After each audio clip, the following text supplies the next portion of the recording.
Gue habis nonton film horor yang awalnya, mohon maaf banget, gue kira film ini bakal jadi film horor kebanyakan yang tayang ganti-gantian di bioskop tiap minggu aja gitu.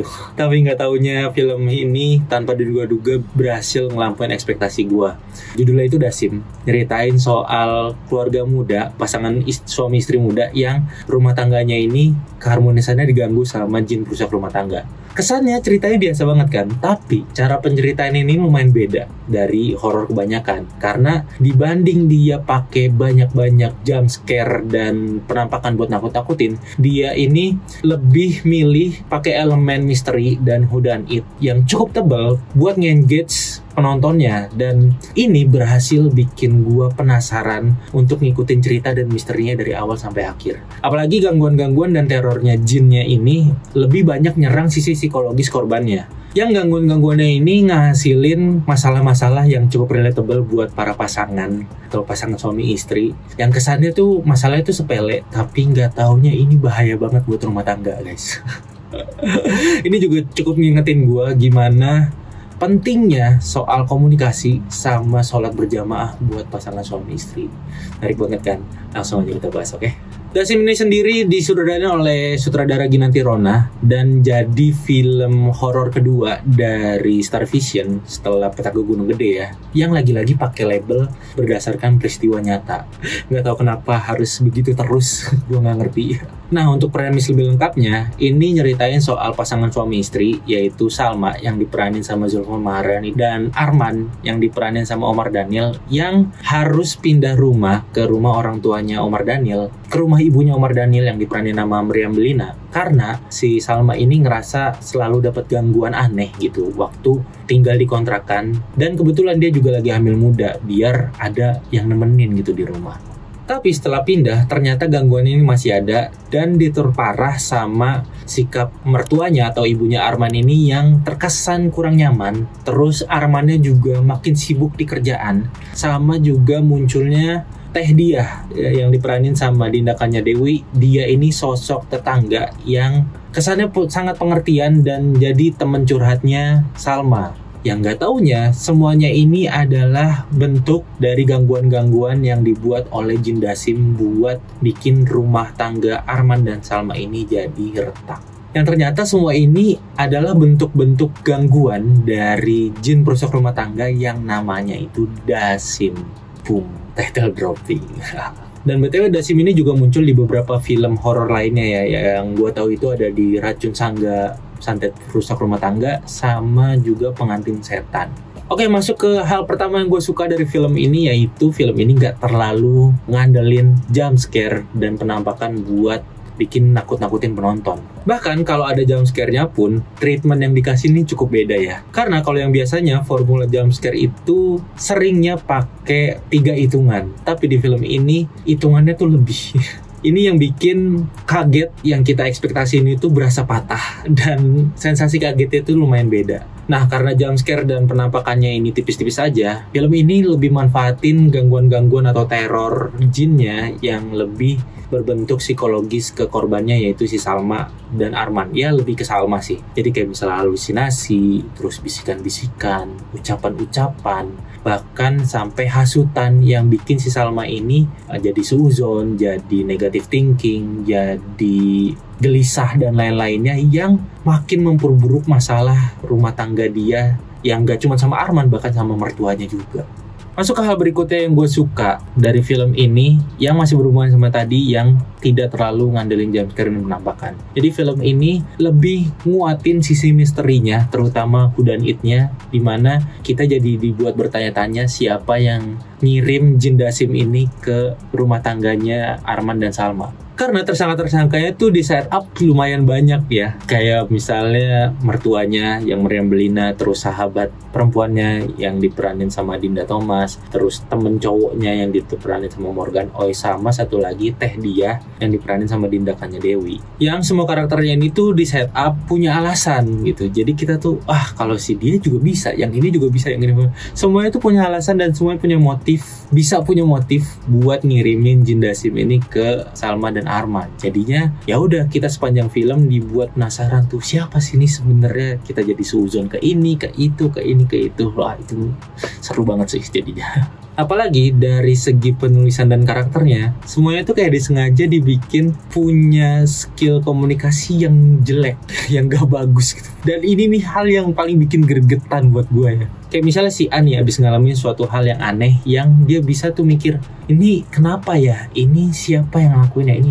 Nah, dia ada kesempatan nih buat cerita ke karakter lainnya. Pas cerita, dia cuman cerita soal gue abis ngalamin hal yang aneh. Udah gitu doang, tanpa ada penjelasan detail, tanpa ada follow up, tanpa ada memastikan kalau orang yang diceritain ini nyimak dan ikut mikirin gitu. Kenapa bisa terjadi hal aneh, atau make sense gak sih hal aneh ini? Ini bikin gregetan banget.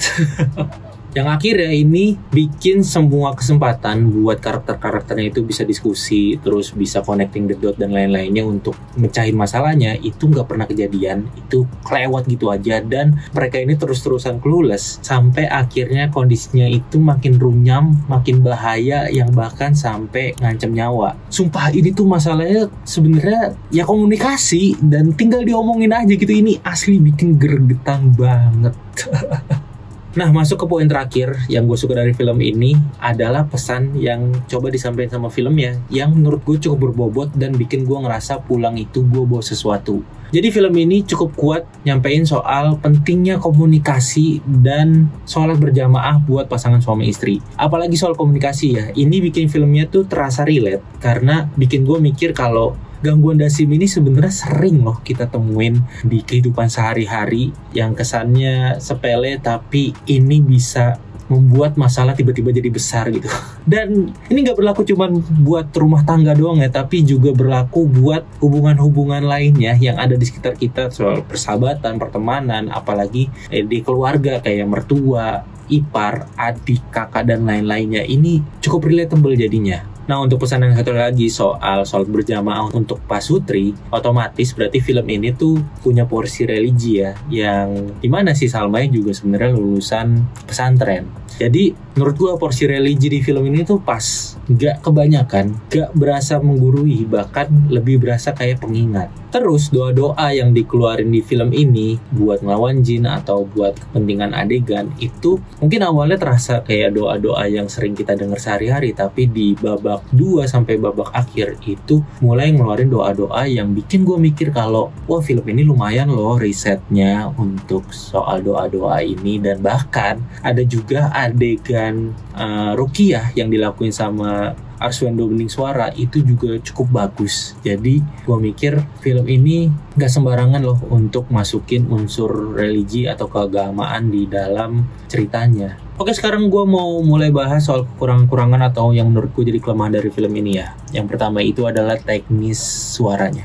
Karena film ini cukup heavy ngasih treatment baru yang memberikan teror-teror melalui suara-suara, kayak misalnya bisikan-bisikan, terus suara ucapan-ucapan halusinasi dan lain-lainnya. Untuk ADR atau automated dialogue replacement, atau itu suara yang didubbing ya, terus sama sound design sama scoringnya, itu menurut gua lemah sih. ADR-nya tuh kurang mulus ya. Jadi kalau misalnya muncul suara-suara halusinasi, kita sebagai penonton tuh bakal notice banget kalau ini suara halusinasi nih, tapi karakternya tuh dikasih lihat kalau dia tuh nggak tahu apa-apa. Jadi sayang banget, karena harusnya penonton juga dikasih efek yang seperti itu ya, dibikin clueless juga, yang sampai akhirnya kalau twistnya keluar nanti ikut kaget gitu. Kalau ini kan jadinya gregetan doang ya. Terus sound desainnya juga nggak surround, jadi kayak misalnya adegan dibisikin atau apa itu, lu bayangin kalau itu surround, tiba-tiba ada suara bisikan keluar dari sebelah kanan atau sebelah kiri, itu bakal merindingnya kayak apa ya. Contohnya gampang lah, kayak waktu kemarin nonton, siapapun yang nonton Pabrik Gula kemarin, ada tuh adegan dibisikin dari sebelah kuping gitu, itu tuh bakal merinding banget sih harusnya. Sama satu lagi tuh scoringnya itu kadang meaningless ya, kadang kayak cuman buat ngisi background aja gitu pas orang lagi dialog atau lagi adegan apa. Jadi sayang banget, karena film ini padahal cukup heavy pakai elemen suara buat treatmentnya, tapi saya nggak dimaksimalin. Karena kalau maksimal, gue yakin banget ini film bakal lebih nendang sih. Poin selanjutnya yang gue kurang suka yaitu adalah dari POV-nya yang gue rasa kurang tepat ya penempatannya. Jadi ini tuh malah ngasih lihat kalau karakter-karakter utamanya ini masih kurang belajar atau masih belum mengalami karakter development yang signifikan soal memperbaiki komunikasi. Jadi instead mereka udah tahu, oh gue harus memperbaiki komunikasi gue nih, akhirnya mereka ngobrol dan connecting dots dan bisa menemukan petunjuk-petunjuk yang akhirnya mereka bisa tahu, oh pelakunya ini. Enggak, itu nggak dilakuin. Yang ada malah pelakunya yang ngasih lihat POV dia saat ngelakuin hal-hal tadi gitu, kayak ngapain? Ini nggak apa-apa banget kalau misalnya si pelakunya ini adalah pemeran utama yang kita tuh kayak, wah gila ternyata dia berhasil menipu semua orang gitu, misalnya gitu ya. Nah ini kan enggak. Jadi kesannya walaupun si karakternya sudah melalui ini tuh semuanya, mereka tuh masih nggak menang, mereka tuh masih kalah dan ceritanya tuh belum kelar gitu. Jadi kalaupun emang pengen dibikin sequel, ini mau dibikin cerita kayak apa lagi, gue pun bingung gitu. Jadi sayang banget penempatan POV-nya menurut gue kurang tepat dan itu nggak ngasih perasaan yang bikin lega gitu di akhir, malah jadi kesel. Dan poin terakhir yang kurang gue suka itu adalah ada di beberapa poin adegan yang continuity-nya gak bagus menurut gue. Jadi kayak misalnya ada yang aneh gitu, kayak si Arman ngapain abis nganterin ibunya ke rumah sakit malah mampir ke tempat itu, bukannya pulang ke rumah gitu. Itu aneh banget. Terus ada satu lagi di adegan final ya. Jadi adegan finalnya ini cukup berbahaya dan si Arman itu luka di jidatnya. Nah klimaksnya si Salma ini ngalamin suatu hal yang mengharuskan dia mesti dibawa ke rumah sakit secepatnya, ya kan? Nah itu kan harusnya udah gawat darurat, oh let's go gitu, berangkat gitu. Skip ke adegan nyampe di rumah sakit, tiba-tiba Armannya udah pakai perban. Si sempet tuh keadaan genting sedarurat itu, oh ya pakai perban dulu. Enggak, itu continuity yang menurut gue kurang oke ya. Better ya tetap aja gitu berdarah netes dan sampai akhirnya pas Salma sudah masuk ruang gawat darurat baru lu, oh ya diperban dulu gitu. Itu baru urutan yang bagus. Overall, menurut gue Dasim ini masih sangat layak banget diapresiasi. Kenapa? Karena Dasim ini berani mencoba-nyoba ngasih treatment yang beda dibanding film-film horor kebanyakan yang itu-itu aja gitu. Yang dimana gak cuman beda doang atau sembarangan beda ya, tapi juga dipikirin gitu bedanya mau seperti apa dan elemen hiburannya mau dari mana gitu, walaupun caranya berbeda. Dan itu sangat-sangat gue apresiasi banget, karena menurut gue film horor kita butuh ya filmmaker yang berani ngelakuin hal seperti ini, biar gak itu-itu aja dan gak apa-apa banyak, yang penting beragam dan seru gitu. Tapi masalahnya ini banyak gitu-gitu aja, yang itu yang disayangkan. Makanya film kayak Dasim gini menurut gue layak buat dapet kesempatan gitu, dicobain buat ditonton. Oke, itu aja dari gue buat Dasim ini. Terima kasih udah denger sampai sini. Jangan lupa buat like dan share, subscribe dan juga pasang notifikasi. Dan jangan ragu buat kirim komen kalau lu ada yang pengen didiskusin atau ditanyain sebelum atau sesudah nonton filmnya. Oke? Gue Upi mohon pamit, sampai ketemu di video dari abis nonton film lainnya. Bye.